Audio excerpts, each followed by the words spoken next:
हाँ जी, good morning. कैसे हैं आप लोग? बढ़िया। अफसान, आकृति, पिंकी, सुमन, नेहा, सब ठीक? चलिए बात करते हैं rent free accommodational. Rent free accommodational are accommodational provided by concessional rate. मतलब क्या है? एम्प्लॉयर एम्प्लॉय को रहने के लिए मकान दे देता है, ठीक है? या मान लीजिए जनरल किराया है 1000 रुपए और उसे केवल 400 रुपए किराए पे दे देता है, कंसेशनल रेट पे दे देता है। इसके वैल्यूएशन को हम परक्यूजिस कहते हैं। अगर आप किसी मकान में रहते हो, किराया दे देता है तो अलाउंसेस कहते हैं, और यदि आप किसी आपको मकान ही दे देता है रहने के लिए, तो वो मकान जो है आपका परक्यूजिस में आ जाता है। तो यहाँ देखा जा रहा है, या तो वो मकान दे रहा है रहने के लिए, मकान का किराया आपको नहीं दे रहा है कि आप पे करिए, खुद पे करेगा। या तो मकान दे रहा है रहने के लिए, और या तो कोई कंसेशनल रेट पर मकान प्रोवाइड करा रहा है। इसी की वैल्यूएशन हम करते हैं। क्लियर? जरा देखें तो लिखा है rent free accommodation. Rent free accommodation का मतलब है आपको मकान में रहना है, आपको उस किराए से मतलब नहीं है। किराया कौन देगा? ओनर देगा। गवर्नमेंट एम्प्लॉय की बात करें हम, ठीक है? गवर्नमेंट एम्प्लॉय में सेंट्रल या स्टेट लिखा है licence fee determined by government would be the value of perquisites. सीधा सीधा कह लें, गवर्नमेंट ने जो अमाउंट निर्धारित किया है, तो गवर्नमेंट एम्प्लॉय के लिए क्वेश्चन में स्पेसिफिकली लिखा होगा कि इतना आपका अमाउंट डिसाइडेड है, निर्धारित है कि इतना छूट मिलेगा, वही एग्जाम्प्ट की इसकी वैल्यू हो जाएगी। या बोल देता है कि परक्यूजिस की वैल्यू होगी, रेंट फ्री अकोमोडेशन में गवर्नमेंट एम्प्लॉय की जो वैल्यू होगी, जो गवर्नमेंट कहता है वही होगा। तो गवर्नमेंट एम्प्लॉय के लिए डजंट मैटर, कोई प्रॉब्लम ही नहीं है। गवर्नमेंट एम्प्लॉय का मैटर ही खत्म हो गया है, कोई दिक्कत नहीं है। क्यों दिक्कत नहीं है? क्योंकि गवर्नमेंट एम्प्लॉय के केस में गवर्नमेंट निर्धारित कर देता है, और जो गवर्नमेंट निर्धारित कर देता है वही वैल्यू हो जाती है, ठीक है? आगे जरा देखिएगा, नॉन गवर्नमेंट एम्प्लॉय। भैया जी सबसे बड़ी प्रॉब्लम, मुसीबत आ गई नॉन गवर्नमेंट एम्प्लॉय में, जो गवर्नमेंट एम्प्लॉय नहीं है। अब गवर्नमेंट एम्प्लॉय नहीं है तो दो केसेस आ गए। कौन से? अकोमोडेशन ओन्ड बाय एम्प्लॉयर, मकान एम्प्लॉयर का है, मकान एम्प्लॉयर का है। अगर मकान एम्प्लॉयर का है तो क्या होगा? और अगला लिखा है accommodations not owned by employer, यानी मकान एम्प्लॉयर का नहीं है। दूसरे शब्दों में कह सकते हैं, एम्प्लॉयर ने मकान किराए पे लेके दिया है। दूसरे शब्दों में कह सकते हैं, एम्प्लॉयर ने मकान किराए पे लेके दिया है। या तो मकान का स्वामी एम्प्लॉयर हो, या तो एम्प्लॉयर मकान किराए पे लेके एम्प्लॉय को दिया हो। तो एम्प्लॉय को किराए पे लेके दिया हो या खुद का मालिक हो, ये दो केसेस होते हैं नॉन गवर्नमेंट एम्प्लॉय में। अगर मकान किराए पे लेके दिया हुआ है तो कैसे देखेंगे? लिखा है 15% ऑफ सैलरी, 15% ऑफ सैलरी। जहां जहां मैंने सैलरी लिखा है वहां मैं स्टार बना दिया है, यानी अभी यहाँ सैलरी का मीन्स क्या है वो मैं आपको बताऊंगा। तो 15% सैलरी आर या rent paid whichever is lower, यानी सैलरी का 15%, सैलरी का 15% ऑफ सैलरी, और दूसरा हो गया rent paid whichever is lower, whichever is lower. इन दोनों में जो कम है वही आपका इसकी वैल्यू हो जाएगी, रेंट फ्री अकोमोडेशन की वैल्यू हो जाएगी। तो नॉन गवर्नमेंट एम्प्लॉय में दो कैटेगरी हमने बांट दिया। कौन कौन सी? अकोमोडेशन ओन्ड बाय एम्प्लॉयर, मकान खुद एम्प्लॉयर का है, स्वामी का है, मालिक का है। दूसरा accommodation not owned by employer, ये अकोमोडेशन एम्प्लॉयर का नहीं है। इन दोनों की अगर हम बात करें तो जब एम्प्लॉयर का नहीं होता है तो इस तरह से निकाला जाता है 15% ऑफ सैलरी। यहां सैलरी का क्या मतलब है अभी बता रहा हूं, और rent paid whichever is lower. लेकिन अगर मकान एम्प्लॉयर का है तो मुझे देखना पड़ेगा जिस सिटी में मकान है उस सिटी की पॉपुलेशन कैपेसिटी, यानी अगर एम्प्लॉयर का मकान है तो पॉपुलेशन कैपेसिटी के हिसाब से मुझे उसे देखना पड़ेगा। तो पॉपुलेशन कैपेसिटी के हिसाब से देखेंगे तो लिखा है population of city up to 10 lakh. अगर पॉपुलेशन जो है, पॉपुलेशन 10 लाख रुपए, 10 लाख पॉपुलेशन है, वहां की पॉपुलेशन जनसंख्या कितनी है? 10 लाख है। Population up to 10 lakh, 10 lakh अगर पॉपुलेशन होगी तब जो है सैलरी का 7.5% लिया जाएगा। यहां भी सैलरी का क्या मतलब है? वही जो यहां मतलब है, वही जो यहां मतलब है, वही जो यहां मतलब है। अभी मैं बताता हूं सैलरी क्या मतलब है। तो देखा जाएगा पॉपुलेशन तो 3 कैटेगरी में बांट दिया, 10 लाख और 10 लाख से 25 लाख और 25 लाख से ऊपर। तो पॉपुलेशन हमने 3 में बांट दिया, एक 10 लाख, दूसरा 10 से 25 लाख और तीसरा 25 लाख से ऊपर। अगर 10 लाख तक है तो सैलरी का 7.5%, अगर 10 लाख से 25 लाख है तो सैलरी का 10%, अगर पॉपुलेशन 25 लाख से अधिक है तो सैलरी का 15%, सैलरी का 15%। क्लियर है?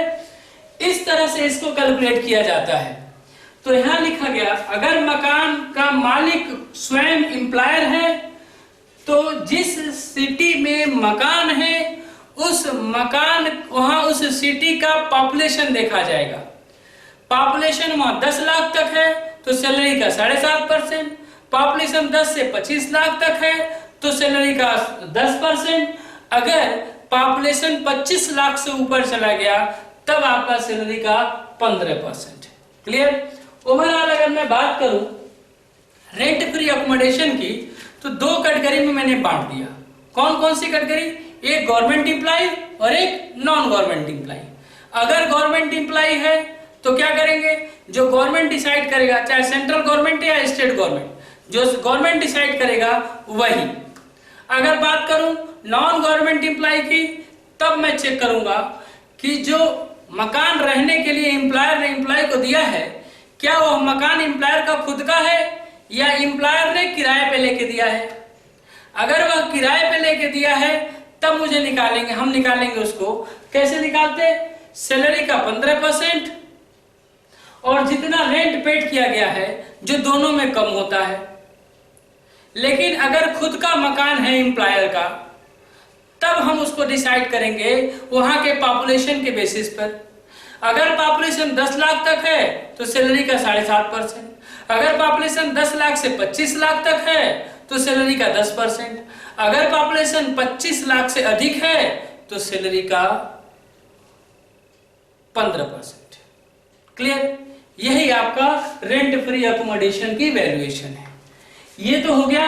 यहां बार बार मैंने स्टार जो बना रखी है सैलरी के लिए वो मैं आपको समझा रहा हूं। ये कॉपी करें तो उसको बताऊं मैं। सैलरी मीन्स, सैलरी का मतलब क्या है मैं बता दूं, लेकिन एक बात पहले बता दूं, यहां उतना ही दिन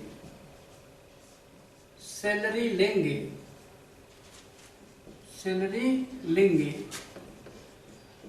जितना दिन अकोमोडेशन मिला है, जितना दिन अकोमोडेशन मिला है। ठीक है? जितना दिन अकोमोडेशन मिला है। ठीक है? अकोमोडेशन मिला है यानी सैलरी उतना ही दिन का लेंगे जितना दिन अकोमोडेशन मिला है। ठीक है? सैलरी उतना ही दिन का लेंगे जितना दिन अकोमोडेशन मिला है। अब क्या क्या लेंगे? बेसिक सैलरी तो भाई लेंगे ही लेंगे।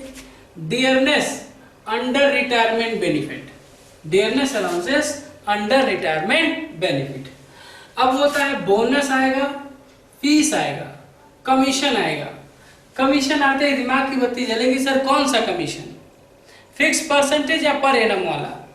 यहाँ ऑल कमीशन, ठीक है। कौन सा कमीशन? ऑल कमीशन, चाहे फिक्स परसेंटेज हो या पर एनम का हो, दोनों लिया जाएगा, ठीक है। आगे बढ़ता हूं।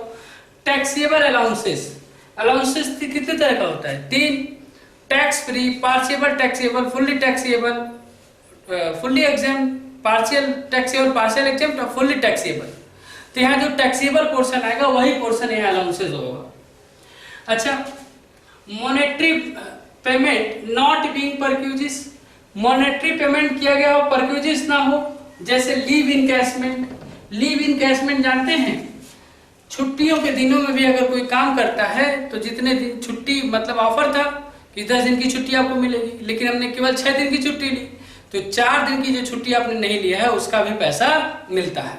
वो जो पैसा मिलता है उसे लीव इनकैशमेंट कहते हैं। तो इस समय सैलरी जब हम परक्यूजिस रेंट, अकोमोडेशनल रेंट फ्री निकालते हैं, उस समय सैलरी का ये मतलब होता है, ये सैलरी कंसीडर की जाती है। क्लियर? जहां जहां सैलरी पे स्टार बनाया था उसका मतलब सैलरी ये कंसीडर किया जाएगा। कौन कौन सा सैलरी? उतना ही दिन सैलरी लेंगे जितना दिन अकोमोडेशन मिला है। आगे आते हैं। Basic salary, dearness under retirement benefit, dearness allowance under retirement benefit, bonus, fees, commission.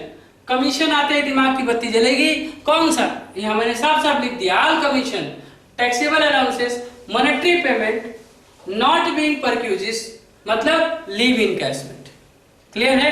तो ये हो गया आपका सैलरी मीन्स। लेकिन सैलरी उतना ही दिन का लिया जाएगा जितने दिन का अकोमोडेशन मिला है। क्लियर है? चलिए ये कॉपी करिए, अब मैं इसके प्रैक्टिस पे आता हूं। हम बात कर रहे हैं, अभी तक जो चार्ट देखा है वो अनफर्निश्ड हाउस का है। अब हम देख लेंगे फर्निश्ड हाउस। फर्निश्ड हाउस का मतलब क्या है? जो मकान एम्प्लॉयर एम्प्लॉय को दिया है उसमें सारी सुविधाएं हैं। क्या मकान की सुविधाएं क्या होती है? एसी हो, फ्रीज हो, टीवी सेट हो, रेडियो सेट हो, कूलर हो, वॉशिंग मशीन हो, वगैरह वगैरह। यानी एम्प्लॉयर जो एम्प्लॉय को मकान दिया है उस मकान में फर्नीचर भी है, उसे हम फर्निश्ड हाउस कहते हैं। केवल मकान था अनफर्निश्ड, मकान में वो जीवन यापन की सारी सुविधाएं भी हैं या कुछ ही सुविधाएं हैं, तो उसे हम फर्निश्ड हाउस कहते हैं। क्लियर? तो अनफर्निश्ड हमने चार्ट देख लिया, फर्निश्ड कैसे निकलता है? बड़ा इजी है। फर्निश्ड अनफर्निश्ड हाउस जो मैंने चार्ट से निकाला है उसमें 10% ऑफ फर्नीचर कॉस्ट जोड़ दिया जाएगा। यहाँ SLM और WDV से डेप्रिसिएशन से मतलब नहीं है। 10% ऑफ फर्नीचर की कॉस्ट जोड़ दी जाएगी। अब ये फर्नीचर 2 तरह का होगा, या तो वो लिया होगा या हायर चार्जेस होगा, या तो ओनर का होगा या हायर किराए पे लिया होगा।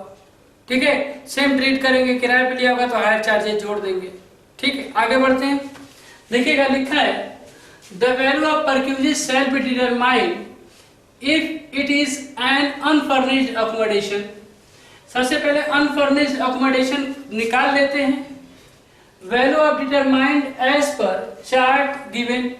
अनफर्निश्ड का हमने चार्ट जो दिया है उससे निकाल लिया, अभी पीछे चार्ट डिस्कस किया। Such value shall be included by 10% of the cost of furniture। जो अनफर्निश्ड की वैल्यू आएगी उस वैल्यू में 10% फर्नीचर का कॉस्ट जुड़ जाएगा, उसमें 10% फर्नीचर का कॉस्ट जुड़ जाएगा। क्या है फर्नीचर में इंक्लूड? या तो टीवी सेट हो सकता है, रेडियो सेट्स है, रेफ्रिजरेटर है, अदर हाउस होल्ड एप्लीकेशन, जो भी जरूरत की चीजें होती हैं और भी, एसी है, ईटीसी। ये हो सकता है फर्नीचर की कॉस्ट अनफर्निश्ड में जोड़ दिया, या लिखा है या if such furniture is hired from a third party, हो सकता है फर्नीचर उनका ना हो और इसको किराए पे लेके दिया हो। The actual hire charges payable for the same, जितना एक्चुअल चार्जेस होगा वो payable for the same. Such value of furniture shall be as reduced by any charges paid by employee, paid या payable for such furniture by the employee। अगर कोई amount such value of the furniture shall be reduced by any charges, अगर कोई charges paid are या तो दे दिया हो या देना हो, पेबल फॉर सच फर्नीचर, उस फर्नीचर पर by the employee during the previous year, अगर एम्प्लॉय कुछ दे देता है तो उसमें से उसको क्या कर देते हैं, घटा देते हैं। ठीक है, यानी फर्नीचर का किराया, फर्नीचर की कोई भी कॉस्ट अगर एम्प्लॉय दे देता है तो उसको हम वहां से माइनस कर देते हैं। देखिए छोटे में लिख दिया है, फर्निश्ड हाउस में unfurnished house plus 10% of cost of furniture, और एम्प्लॉय जो देगा उसे हम माइनस कर देंगे। क्लियर, बस कॉपी।